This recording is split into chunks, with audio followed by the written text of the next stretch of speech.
Demolition of shanties and illegal structures are in full force in the nation's capital, this time in Area 1. We try to understand why these shanties keep popping up at the same locations and what plans are in place to handle the fallout of these demolitions.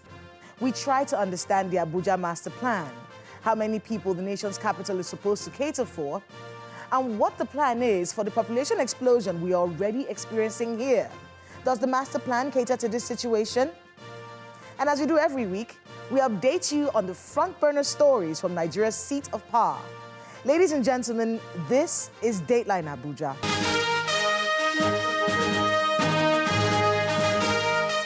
Hello and welcome to Dateline Abuja. I am Kayla Megwa. Let's begin with our Buja Wrap, filling you in on the major stories from Nigeria's presidency. President Muhammadu Buhari has underscored the need for a vibrant and successful small and medium enterprise sector in the growth of any economy and the creation of jobs. He stated this when he received in audience the Governing Council and members of the Institute of Directors, led by its president and chairman, Mrs. Ije Jidenna, at the State House. According to a statement issued by the Special Advisor to the President on Media and Publicity, Mr. Femi Adesina, he lauded the Institute's attainment of 40 years milestone and its commitment to nation building. It was for this reason that he recently signed the Business Facilitation Bill into law.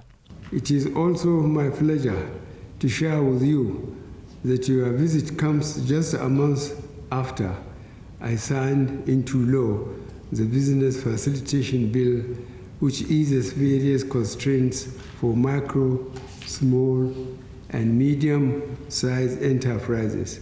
I am confident that this act will go some way in improving our business environment, especially for the micro, small, and medium enterprises.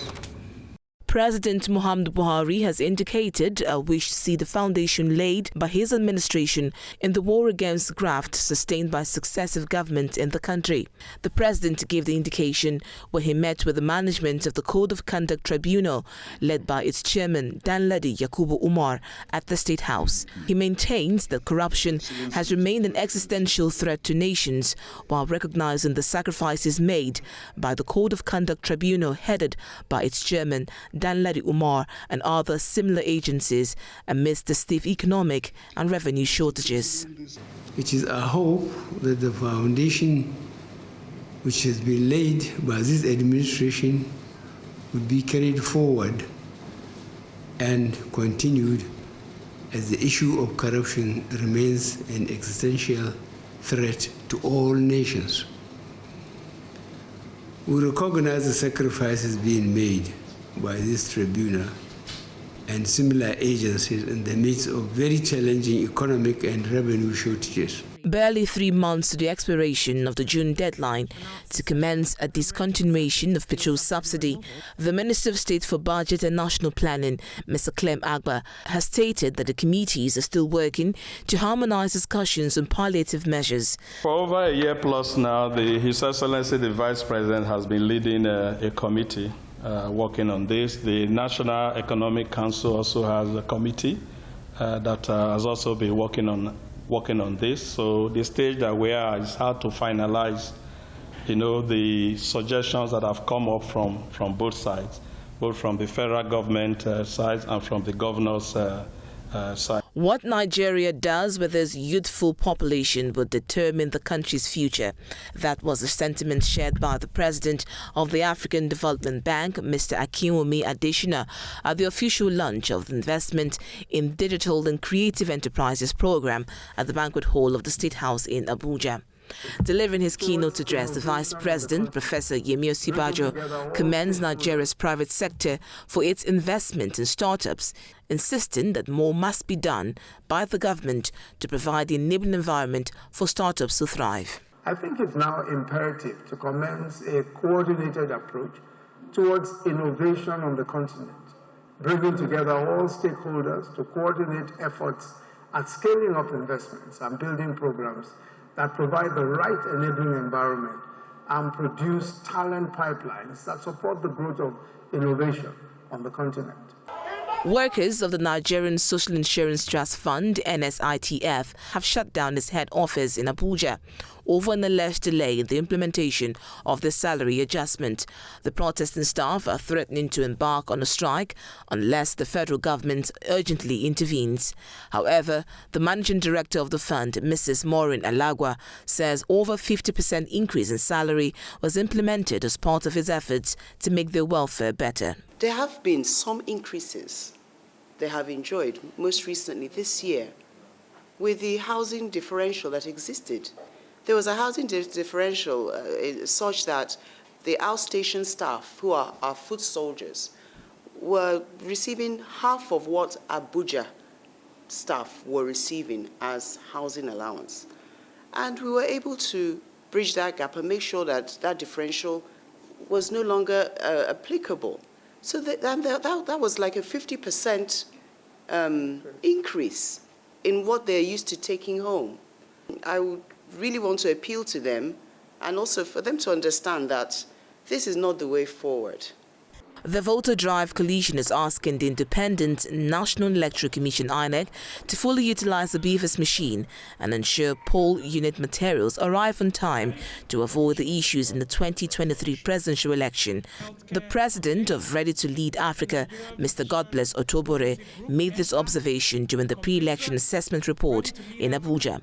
Mr. Otobore also says the issues of the 2023 presidential election should be a wake-up call for a better 2023 governorship poll on Saturday. Having acknowledged the importance of technology in our electoral system, we call on INEC to fully utilize the BVAS machine and ensure the professional conduct of INEC staff in the organization of the 2023 governorship elections across the 28 states come 18th March 2023. As the governorship and state assembly elections approach, civil society groups are appealing to the Independent National Electoral Commission (INEC) to address the lapses experienced in the February 25 presidential election in order to ensure transparent polls. The civil society groups at a pre-election media briefing in Abuja also urged the security agencies to protect the electorate against intimidation and attacks. That the IREV works this time. I understand that the government has said that there was an attempt to hack the IREV server. But I want to believe that the government have put in place mechanism and measures that protects the IREV server and ensure that this time, in these elections, the server actually delivers on the promises that INEC had made. To minimize the environmental impacts of climate change caused by carbon emissions, particularly by telecom network providers, the Nigerian Communications Commission (NCC) is urging stakeholders to embrace the advantages of renewable energy. The Executive Commissioner in charge of stakeholder management at the Commission, Mr. Adeleke Adewolu, stated this during the commemoration of the 2023 World Consumer Rights Day in Abuja, where he represented the Commission's Executive Vice Chairman. All over the globe, telecom companies are among the biggest energy users as a result of the stiff industry competition, which causes them to try to satisfy their consumers by providing higher and higher speed networks. With the rising cost of public utilities, it is critical for telecom companies to reconsider the sustainability of their operations by seeking to lower the operational impact on the environment.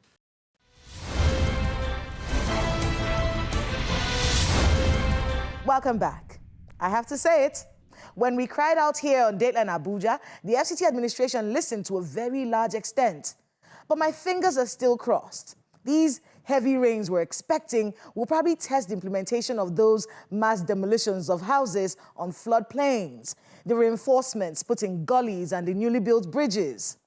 This week, we witnessed the demolition of shanties notorious for harboring criminal elements in the Area 1 axis of Abuja, as well as other parts of the FCT. Please watch this. It's been a week of demolitions in the Federal Capital Territory, led by the FCT Ministerial Task Force on City Sanitation.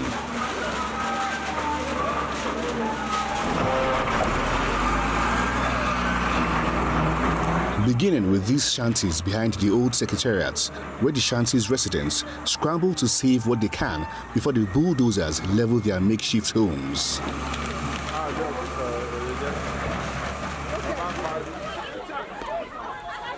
The demolition moves to the Monkey Village in Area 1, as well as the Akpo Hill and the shanties located under the bridges in Wuse Zone 3.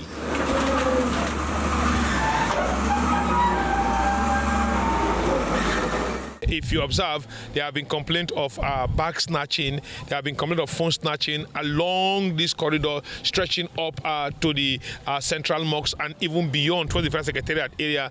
And we've traced all to these shanties around here, even the issue of drug dealings here. So we came in here before we cleared it.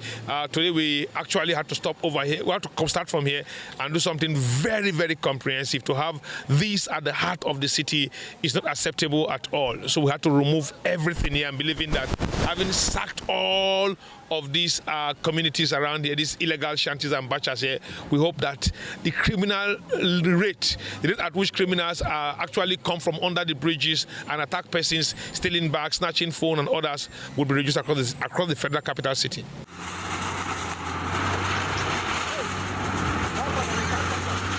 Next stop for the enforcement team is the Kubwa suburb, where illegal businesses have been established at the road corridor leading to the Kubwa train station before the Arab Junction. They try to salvage what they can before the demolition begins.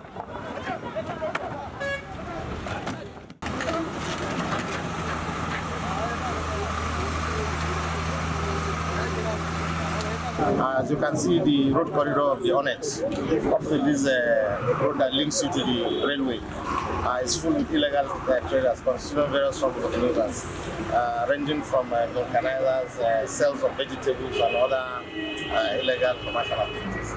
And so, based on our normal primary functions, the board is here in conjunction with sister agencies to ensure that we clean up this area. So now, we found out that there are a lot of traders on this route.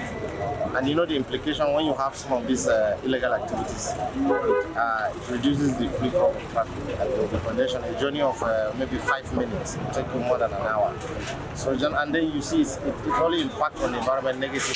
The quality of the environment is very, very poor because the waste, the volume of waste will increase. You see the drainages are being blocked. And when you have blocked drainages, whereby people trade and dump refuse in these drainages, you know the impact when it comes to flooding, especially the rains will soon be coming. It will be a kind of disaster for the environment. So generally, we have to make sure that we clean up this environment, this area on a daily basis. We've been here before. We continue doing this on a daily basis. And we would like to appeal to these illegal traders to please vacate the road corridor. Road corridors are not meant for such use. People should take advantage of different markets within this area here. There are a lot of markets that people can go and sell their wares, not occupying the road corridor.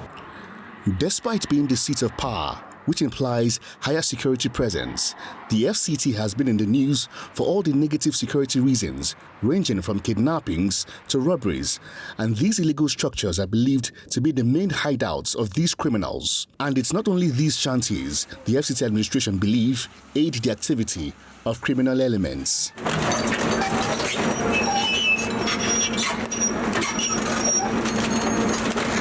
Not long ago, these motorcycles were crushed by the sanitation team for operating in prohibited areas and used to commit crimes ranging from bag snatching to terrorism.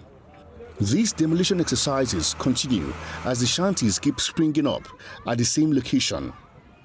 As Abuja's population continues to rise and insecurity in parts of the country sends more people to the nation's capital for safety and better economic opportunities. While the police continue to plead with residents to assist with information that will aid the efforts of stopping criminality in the nation's capital, these recently displaced people may have nowhere to go, and it is feared that the most desperate among them may turn to a life of crime, and those already engaging in criminal activities have been unleashed on the Abuja population, which in turn may mean a rise in criminality.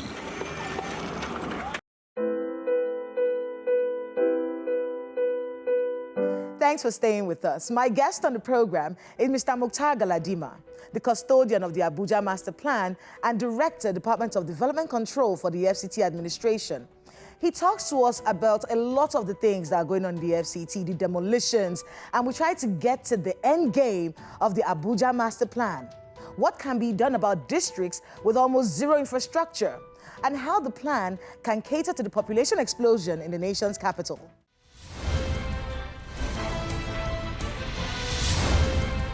Mr. Mukhtar Galadima, welcome to Dateline Abuja. Thank you so very much. These demolitions happening in Area 1, let's just get to the bottom of it. It's not the first time that we've seen demolitions happen around the old secretariat. What's really going on? Is it when you finish demolishing, they start to build shanties again? What's actually happening in this axis?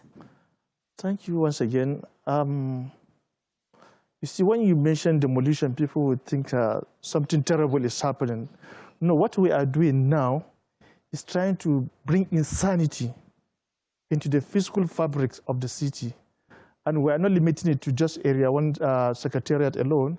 We are going to other places like Katampe, Mabushi, and other places that we have some of these shanties. You know, even before the election, we have started, but then we had to tarry a while till the election is over. So now we are just resuming what we have started. Yes. So these plots of land, after the shanties are demolished, what is the land used for? Because it seems as though, especially in this old secretariat axis, it seems as though after the demolition, they just erect the same structures again, you come demolish. After a few weeks, they erect the same shanties again, you demolish. These plots of land that you've demolished the shanties from, are they supposed to be used for something else? Okay, I think it is important to let the public know. This time around, we're not just sanitizing, clearing the place and then just go. No, we have to put in some permanent solution to some of these problems. One thing that also the public should know is that there are corridors, road corridors, proposed road corridors along the axis, and we have some green areas surrounding the Federal Secretariat. Like old Federal Secretariat. Yeah, old Federal Secretariat. Like where you have the Dunamis Church, there is this large pavilion. You see, it's on a road corridor, what we call the transit way. It goes from there through Area 1, Area 7, up to behind Defense Ministry. So we are trying to get the corridor clearly defined. And then behind the Federal Secretariat also, we have a strip of green area. So now we want to sanitize the place, clearly define it, and then put use into it. When you demolish shanties, and we've heard from you, from other people in the task force, how when you go to these places, you actually end up seeing a lot of handbags and phones. So that points to the fact that, and weapons sometimes. So this points to the fact that a lot of criminals stay in these shanties. After you've demolished, what happens to those people? They are unleashed on the citizens in those areas. In Area 1, for instance, we've seen a situation where many of them have started building shanties in between the trees on the way to the American International School. What's being done about the people themselves? When you go and you demolish, what happens to those people who you've rendered homeless now? You see, when we go into such an operation, now we go with all relevant stakeholder agencies, the Nigerian police, the NDLEA, the civil defense, immigration, so that at any point in time, anybody that is found to be suspicious or somebody that looks somehow, the relevant agency will pick him up and do what is necessary. So like these areas now that you say people now, they find it safe to go and put shacks in between trees, we also find a way of going there to remove it physically by way of engaging youthful boys that can go and just dismantle these structures, and then we pack it out. And then such people, now we are planning to be prosecuting them for environmental nuisance. Talk a bit about natives of the FCT. Just so people can hear this story again, because many people still have misconceptions about it. And if you do speak to an Abuja native, you'll be very sad when you hear the things that they have to say.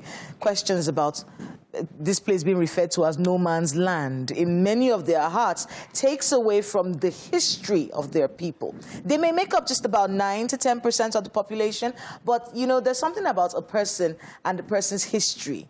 And the idea that his history is sort of being wiped away. There have been calls for actual preservation of the history of natives. Is there a museum somewhere for the people to be able to view some of the history of these natives? Are they being preserved? Are they being carried along in this development process? Talk to us a bit about how all of this came about. What's the story from the FCT authority on the plan for natives from when Abuja became the Federal Capital Territory up until now that they're making agitations for a Federal Capital Territory Development Commission to cater to what they're calling their needs? What do you have to say about that? This is a very strong subject because there is a whole department that has to do with the issue of natives. That's why we have the Department of Resettlement and Compensation. But my little knowledge about the issue of native is that, truly speaking, before the creation of the FCT, there were a number of people staying in their own communities here. That's why we have the Garki, the Wuse, the Maitama, and Asokoro. But the plan and the policy is that the Federal Capital City is supposed to be devoid of any tribe. And there was this agreement that in the course of developing the Federal Capital City, the natives will be taken out of the city precinct, but within the Federal Capital Territory. Initially, some of them opted to be taken out of the Federal Capital Territory. That's why we have Sabon Wuse in Niger State. We have New Karu in Nasarawa State. But somehow along the line, the cost of this relocation was somehow seen to be higher. So the idea was cancelled. Not to take them out of the territory, but you can take them out of the Federal Capital City. In the course of the implementation of the master plan again, during General Nasco's time, there was this policy of integration. That's where we started the situation, the experiment in Garki village, where some plots were integrated that the natives can stay. But then after some times, maybe the objective was not forthcoming, then we resort back to the resettlement, where they can be located outside the city, but somewhere within the territory. Now we have Apo resettlement, and then Wasa resettlement, and then Sheregalui. How this settlements came to be, just to accommodate the indigenes. Yes.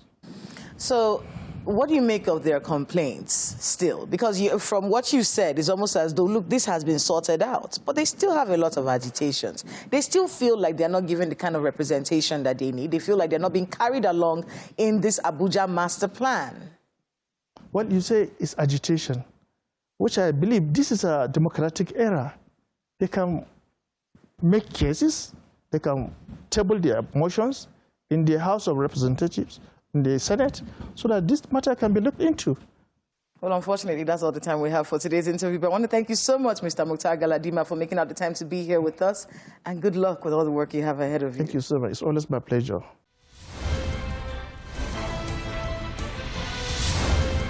Thanks to my guest and to everyone who spoke to us today on the program.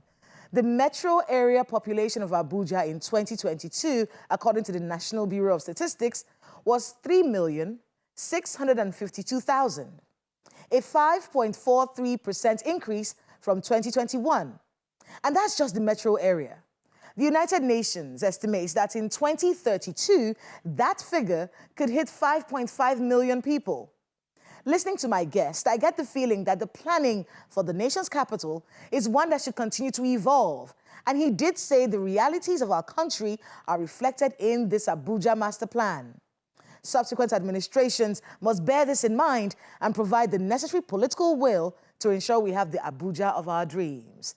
That's Dateline Abuja this week. Please let us know the happenings in your neighborhood using the social media handles showing right now on your screen. Thank you so much for watching. I'm Kayla Megwa. See you next time.